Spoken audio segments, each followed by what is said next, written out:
Paz do Senhor Jesus Cristo, queridos irmãos, que alegria!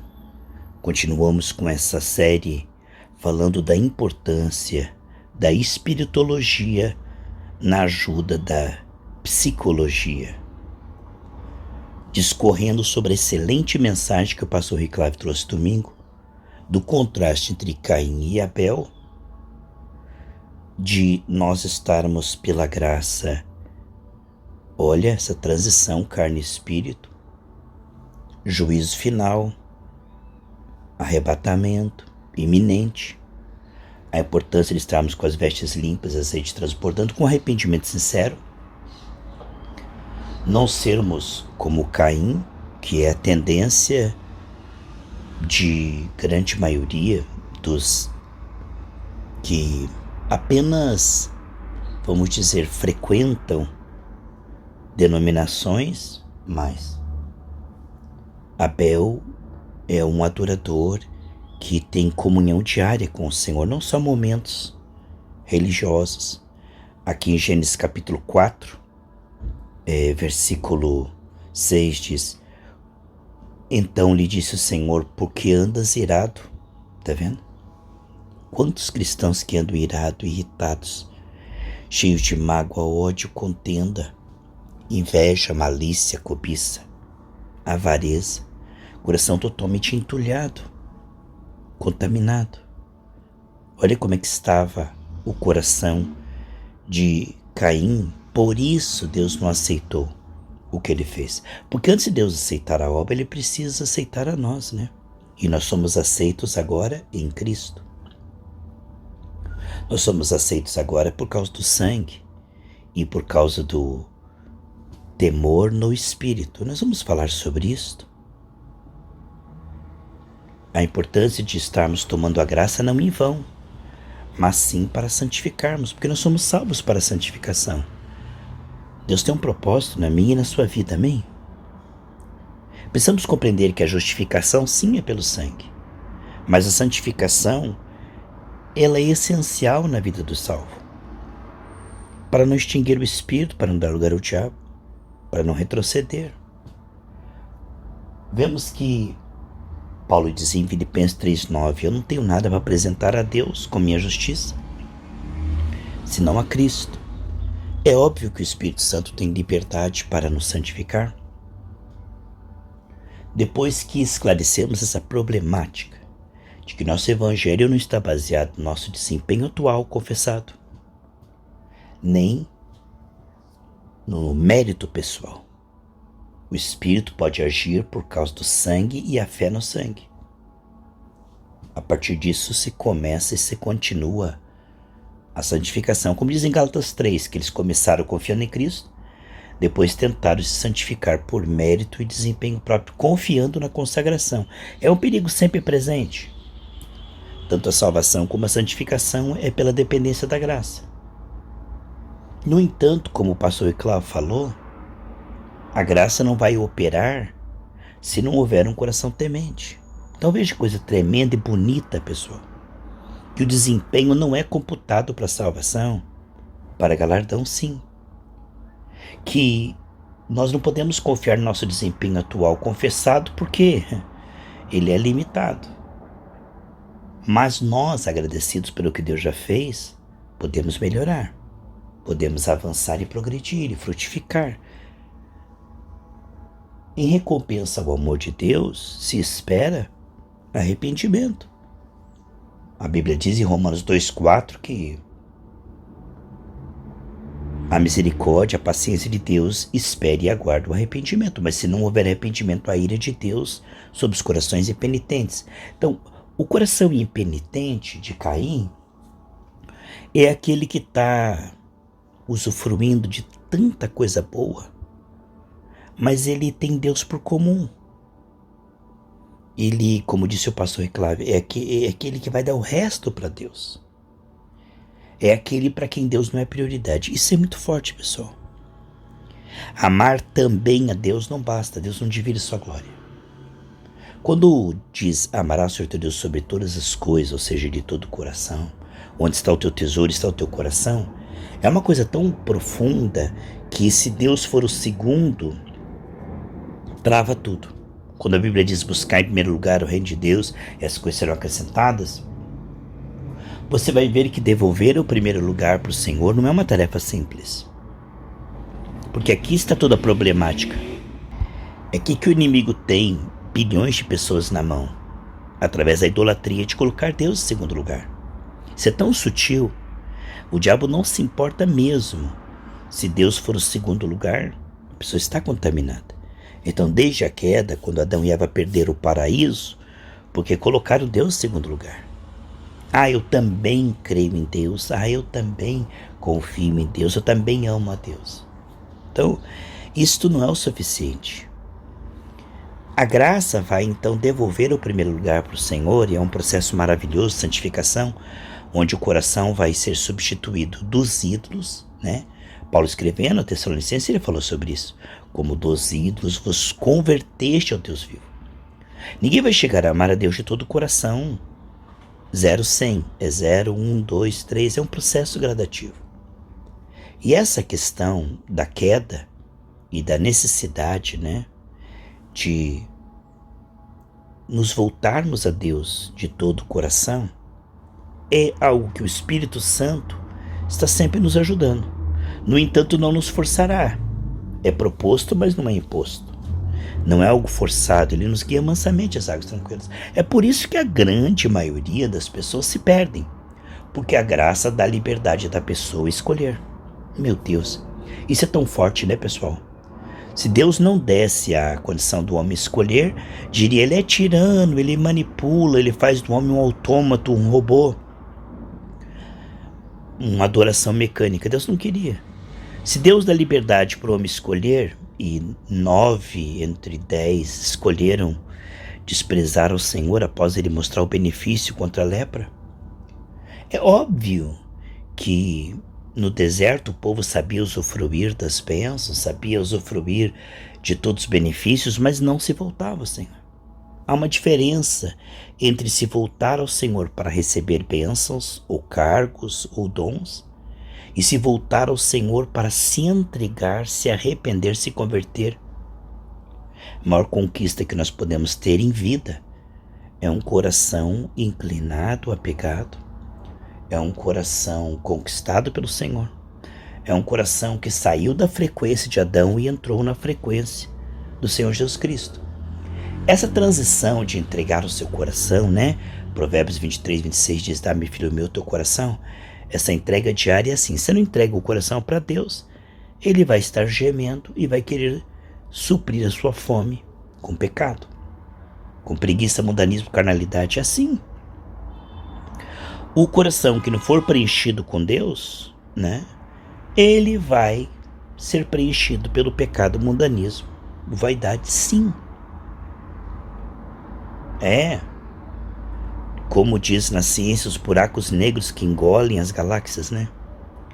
É assim que o câncer, né, que engole outras células. Então, isso é muito sério. Porque ao receber uma fé inicial, né, você levanta a mão, recebe o Espírito Santo. Se nós não formos ensinados que essa fé inicial é para se arrepender e se converter, o tempo vai passar, né? O Senhor diz, há 3 anos e meio procuro o fruto e não acho. Cortemos, tiremos. Veja que se nós não tivermos um direcionamento do que fazer ao receber o Espírito Santo e declarar guerra a Satanás, infalivelmente extinguiremos o Espírito. Então é como a areia na ampulheta que está descendo, o tempo está passando, o crente recebe a Cristo, e se ele não valorizar o tempo da visitação, se ele não honrar o Senhor, como Israel não honrou, acabamos perdendo por desprezo, descaso. Isso é muito forte. Uma vez estava fazendo um estudo no livro de Jonas que falava que os ímpios perdem a bênção. Eu quero achar esse versículo agora. Aqui é Jonas capítulo 2, versículo 8. Os que se entregam à idolatria vã abandonam aqueles que lhe é misericordioso. Essa palavra abandono, uma vez estava fazendo um estudo, na tradução em inglês forfeit, e quer dizer é confiscado. Ou seja, é um direito que a pessoa tem e ela perde. Confiscado. Aí estava dizendo, por crime, omissão, né? No caso, negligência ou ignorância. Então vamos ver que essa é a maneira como o diabo cega. O meu povo é destruído por falta de entendimento. A pessoa perde a salvação ou por ignorância, falta de conhecimento, falta de, como o Senhor disse, por não quiser o entendimento, o homem é destruído. Lá em Romanos 1 fala da pessoa numa descida moral, uma queda cada vez maior, por falta de conhecer a Deus. O povo no deserto, eles não investiram em conhecer a Deus, não prepararam o seu coração a conhecer a Deus, por isso logo no primeiro apuro buscaram criar um Deus, um bezerro de ouro. Mas Josué e Caleb, que estavam sempre com Moisés e Arão, conseguiram atravessar o deserto confiando em Deus, porque não dá para confiar na palavra de Deus na hora do apuro, se você não tem investido em conhecer a Deus. É difícil crer na palavra de Deus se você não conhece a Deus. Aquele que garante, você tem que conhecer o caráter. Lá em 1 João 4,18 diz que o perfeito amor de Deus afasta todo medo. Então nós vemos ali forfeit, que é confiscado por ignorância, né? Você tem um direito, mas você não sabe. Tem uma herança lá na Suécia, você não reivindica por ignorância. Por omissão, no caso de você saber, mas não tomar uma atitude. Se nós somos chamados de santificação pela graça, não tomamos atitude, casa na areia, né? Ouve e não pratica. Ou crime, se nós pecamos, não nos arrependemos, nos contaminamos, não será lembrado o tempo que nós seremos justos. Não tem esse negócio de uma vez salvo, sempre salvo. Então, essas questões, elas são muito trabalhadas pelo inimigo, que conhece essa questão de brecha, legalidade, para que ele possa cegar. O pecado, então, vai fazer com que ele possa ter essa condição de matar, roubar e destruir. É assim que ele está fazendo no mundo inteiro, né? Deus opera através da igreja, da intercessão. Deus opera através da vida dos irmãos que estão intercedendo. Como eu sempre digo, interceder é por todos, irmãos. Lá em 1 Timóteo, capítulo 2, em primeiro lugar, intercedam por todos os homens, que Deus quer que todos os homens sejam salvos. Nós vamos interceder por todos. Orar para que se arrependam. Agora, orar para que sejam abençoados, aí é segundo a fé de cada um. Não podemos pôr a mão no fogo por um crente desconcertado. O Senhor disse, ainda que Noé estivesse na cidade, Daniel, só salvariam a si mesmos. Então, o filho não salva o pai, o tio não salva o sobrinho, Deus não tem netos, ele só tem filhos. Então, a comunhão pessoal de cada um, ela é uma comunhão que ela não pode ser transferida para outros. A responsabilidade da salvação é individual. Podemos ajudar uns aos outros, sim, mas não podemos substituir a decisão de ninguém e nem resgatar a alma de ninguém. Isso aí só o sangue de Jesus pode, se a pessoa se arrepender. Não podemos fazer aquilo que nem Deus pode fazer, que é salvar o pecador impenitente. Agora, o que há de pecador impenitente transvestido de crente não é brincadeira, pessoal. Assim como havia no tempo de Cristo, muito mais agora, a Bíblia diz que nos últimos dias, né, haverá pessoas que procurarão mestres segundo as suas próprias cobiças. Obviamente, amados, nesse tempo final da igreja, até o pastor Iclávio pregou outro dia sobre a Laodiceia, vemos que a Laodiceia, ela cresceu, vamos dizer assim, 90%. E a Filadélfia 10%, que é o remanescente fiel. As duas últimas igrejas do Apocalipse mostram a Filadélfia aprovada por Deus e a grande Laodiceia, que se acha a tal, mas que está rejeitada e reprovada por Deus, que diante de Deus é pobre, cega, nu e miserável. Então, quando falta arrependimento e temor, certamente não há salvação. Uma evidência de que o Espírito Santo está na vida de um camarada é a humildade, é o temor, é o arrependimento. Porque ele veio para nos convencer do pecado, da justiça e do juízo. Então, se a luz que está em nós é trevas, quão Deus são as trevas? Se o Espírito Santo está na vida de uma pessoa e não há arrependimento, que é a resposta produzida pelo Espírito Santo, a única resposta sábia Há uma palavra que nos chama à santificação, é o arrependimento e a entrega diária em consagração de todo o coração. Não havendo isso, certamente não é por acaso. A pessoa está resistindo ao Espírito Santo. Que não está se arrependendo, se convertendo, certamente está resistindo ao Espírito Santo. Isso é coisa séria. O Senhor diz antes, se não tivesse ouvido a verdade, do que tendo ouvido pisar no sangue de Jesus. Então vamos continuar aqui. Eu quero voltar para o texto aqui de Abel e Caim. A pergunta do Senhor aqui em Gênesis 4, né? Ele diz: por que descaiu o teu semblante? Crentes que se fazem de vítima. Parece que Deus está devendo algo para eles. Irmão, Jesus nos perdoa, nos tira da condenação eterna, limpa as nossas vestes, nos dá o Espírito Santo, e a pessoa diz: no tempo do mundo era melhor. Entendeu? Há muitas pessoas que parecem que eu perdi tantas coisas para seguir Jesus. Perdeu o pecado, a condenação e o capeta. Então não valorizam o Senhor. Tem pessoas que não valorizam a Bíblia, não valorizam os irmãos, estar com os irmãos, né? Então o que vemos aqui é, Deus pergunta: por que você está irado? Isso aí não é a resposta que Caim tinha que dar. Caim estava reagindo de forma totalmente contrária à sabedoria. Ele estava irado e se sentindo vítima. Pior coisa, pessoal. Você não é vítima, você é mais que vencedor em Cristo. Coitadinho não vai para o céu, não.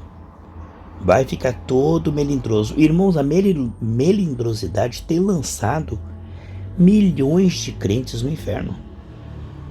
Esse vitimismo de, essa pessoa falou isso. Porque o irmão não sei o que lá. Esse tipo de gente, mas não vai para o céu mesmo. Jesus na cruz lá, traspassado mãos e pés, e diz: Pai, perdoa-lhes porque não sabe o que fazem. Se não se arrepender, não vai para o céu mesmo. Essa postura, pessoal, que a gente já devia ter superado. O irmão fez isso ou fez aquilo, já perdoou, acabou. Nós somos inteligentes, tem que ser rápido no perdão, pessoal. Quem é muito lento no perdão acaba perdendo a salvação, acaba ficando doente. É o pior inimigo do homem, é o próprio homem que não se perdoa e não perdoa outros. Essas pendências, pessoal, o Senhor diz: entregaria aos atormentadores. Não tem essa escolha de decido não perdoar, vou ver se perdoa. Irmão, a falta de perdão, né? Entregaria aos atormentadores. Você pode ver, pessoal, que o crente que não ouve, não pratica imediatamente, prontamente, perdoado. Decido perdoar. Pronto, decido perdoar. Não comento mais. Agora esse negócio, eu perdoo e continuo comentando a falha do irmão. Eu perdoo e continuo me queixando do irmão. Lá em Tiago 5 diz: não se queixe do irmão para que não seja condenado. Então isso é burrice, a potência 0.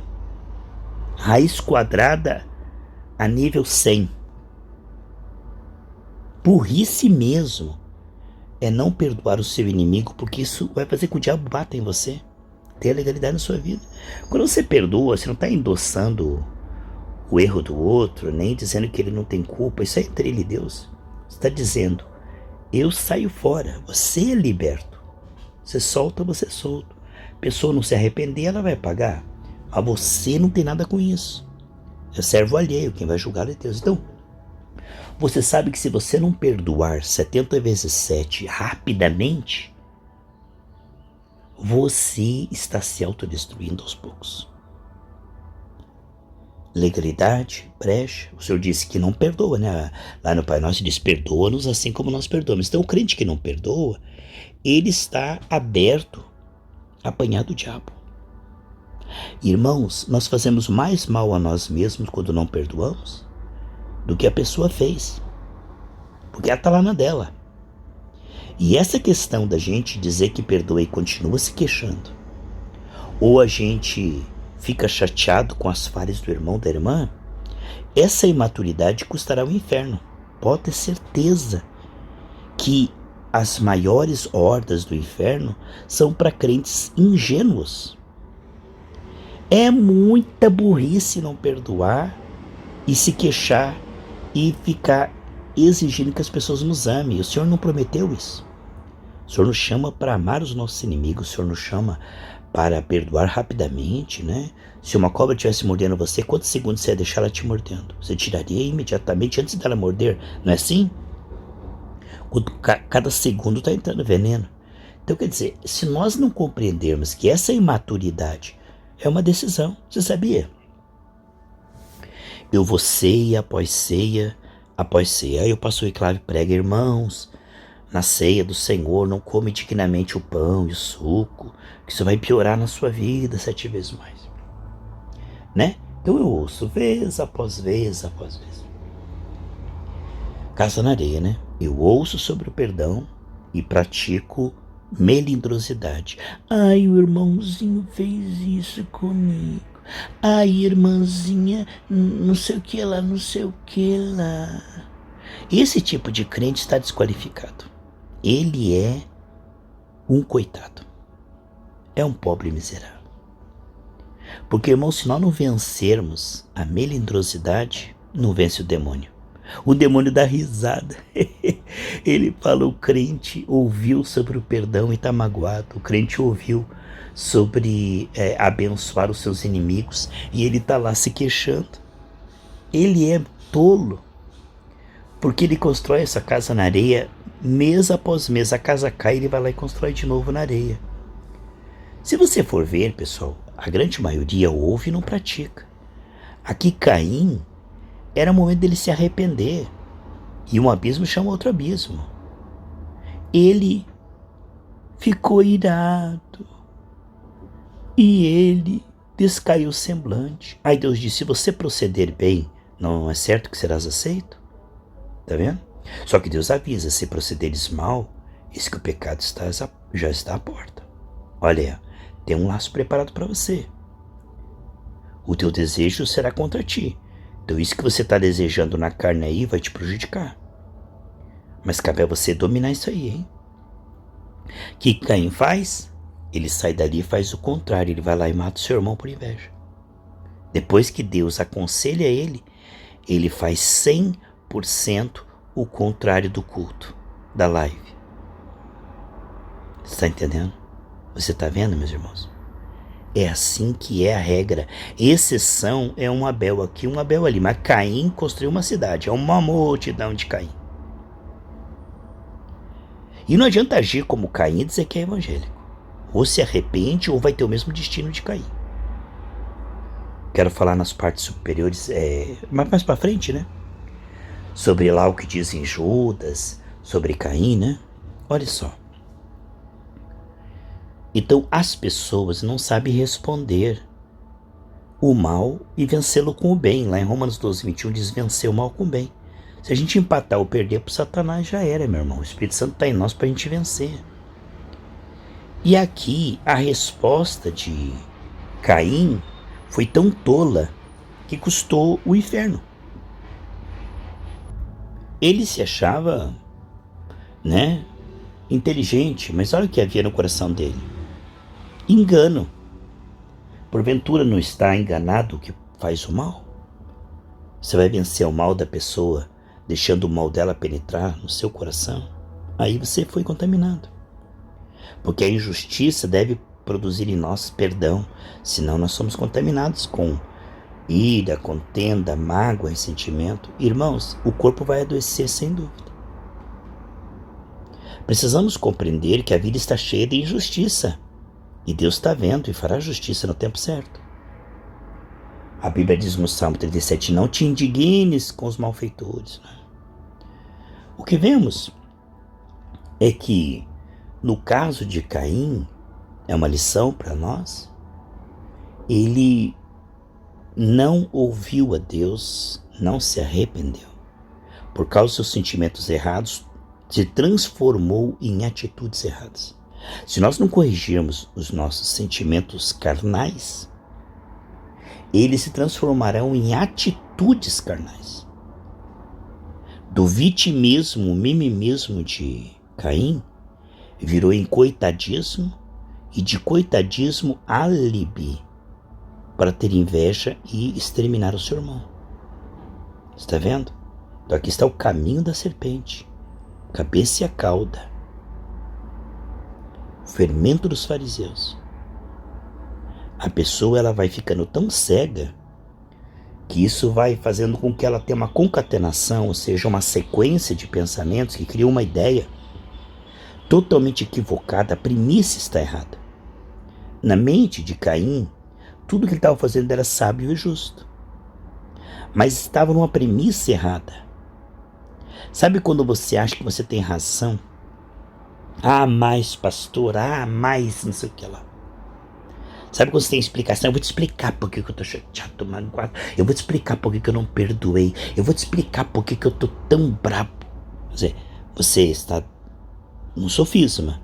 Você criou uma concatenação de explicações para algo que o Senhor disse que é pecado. Então você está tentando explicar aquilo que você devia confessar. Você está defendendo o erro, arrumando uma desculpa que não vai resolver. O que vai acontecer? Vai fazer com que você acredite que você é justo no erro. Olha que coisa tremenda que o engano faz. Que a pessoa vive o contrário da Bíblia e ainda acha que ela é certa. Então a gente ouve uma coisa, faz o contrário, mais pastor, veja bem, mais pastor, entende? Então isto é satanismo, rebeldia, feitiçaria.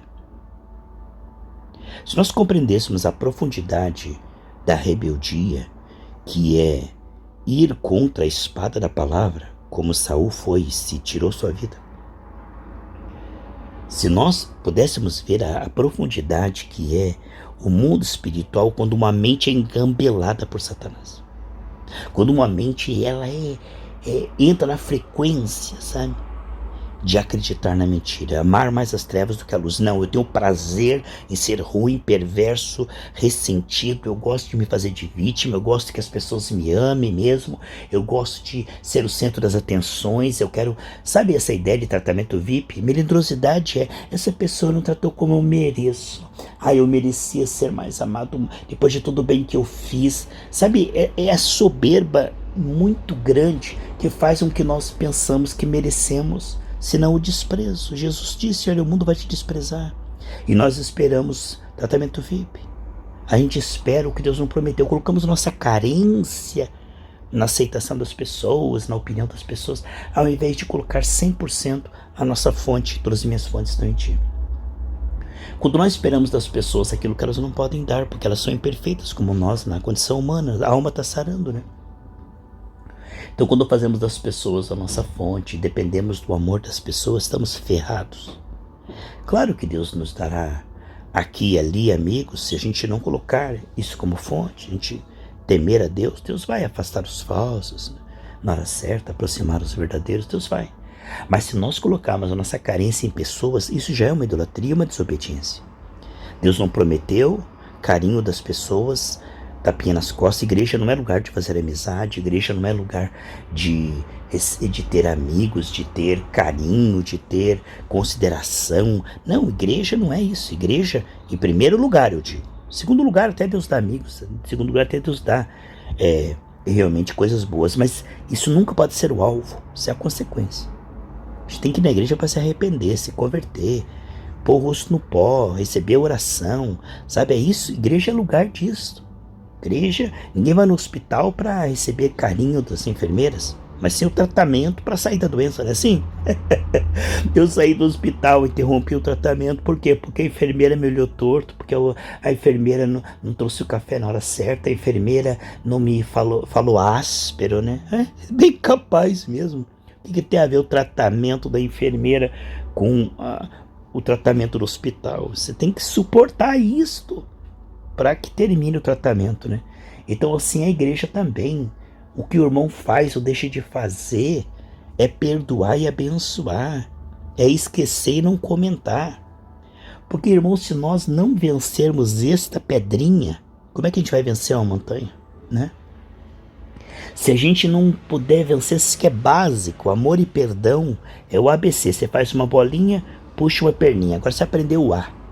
Amor e perdão é a base. Se nós não passarmos nessa lição, nós somos desqualificados para o reino, para vencer Satanás, para ter ministério, para ter saúde, bênção, em nome de Jesus.